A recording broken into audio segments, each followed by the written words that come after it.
What's up guys, Anders here with another Black Desert video. Today we're going to go over this week's Global Labs patch notes. As always, remember lab server changes usually take 2 weeks to appear on our live servers, assuming the developers are happy with the feedback given. Atoraxxion, the new dungeon, is going to be out next week in Korea only. We don't really have any sort of dates for global regions, but they do say global regions will be getting it soon after. Hopefully that means a week later, not 3 to 4 weeks later, but I'm sure we'll find out once it comes out in Korea. We'll hopefully get a date for global. There was new hunting content that was going to be added today in Global Labs, but it seems like there was an issue with it. They pulled the content, so I can't really tell you what it is. And hopefully we see it either when it goes live in Korea next week, or they update it later in the day when they've said, okay, we fixed well, whatever it was. I don't know if it's going to be a new sort of elite hunting mobs. They seem to be doing a lot of these days just for like title grinding. If it's anything more exciting than just new hunting mobs that you can get titles from, I'll make sure to update you guys. There's also new materials for repairing forts and camps. You're going to need the normal polished stones and blackstone powder, and you have to heat them with transparent ores and crystals, plus some clear liquid reagents to get this new material. Usually it's called like extra strong polished stone or something ridiculous like that. It's going to allow you though to repair more health at a time, which is actually really nice.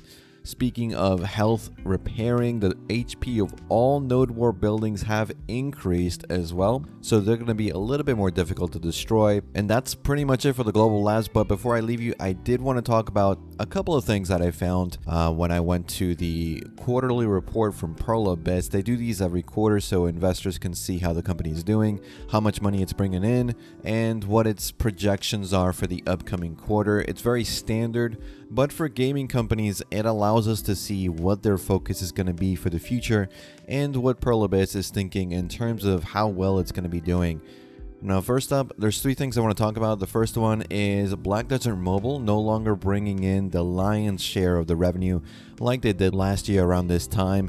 NA and EU make up the largest share of revenue by region, and for their upcoming Q2 plans, they named that Heidel Ball is going to be having an announcement, and a new class for all regions will be announced. Now, it's unclear what they mean by that. This new class business, do you think it's going to be a new class announcement, or are they talking about Sage and how that was for all regions? It was a couple of months ago now, almost 3 months ago. So I don't think it's Sage. Nova was in December. So if Sage was in March, June could have actually a new class if we go by the 3-month cycle.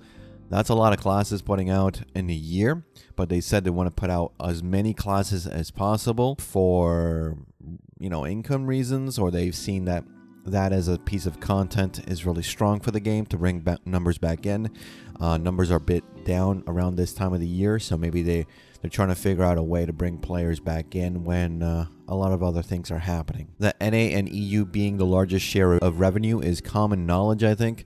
And let's be honest, it's mostly NA pulling the weight since NA is more populated, spans a greater density of peoples, and touches on those with more disposable income as well. So they're going to be using that to buy stuff in the cash shop, of course.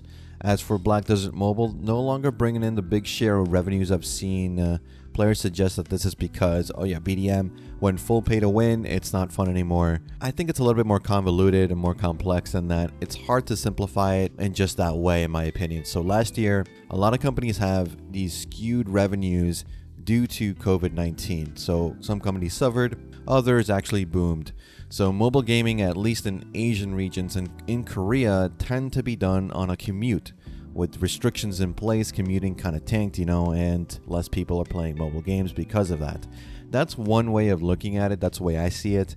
You could also say that gaming as a whole became more prevalent since people had more time to work from home and do other things on the side. So revenue should have gone up because you can do that while you're on your phone, while you're working from a laptop or your computer at home.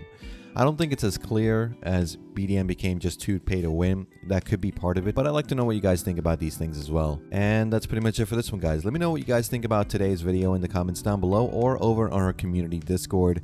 We're now public and accepting new members, so follow the link, react to the comments to get your member role, and say hello.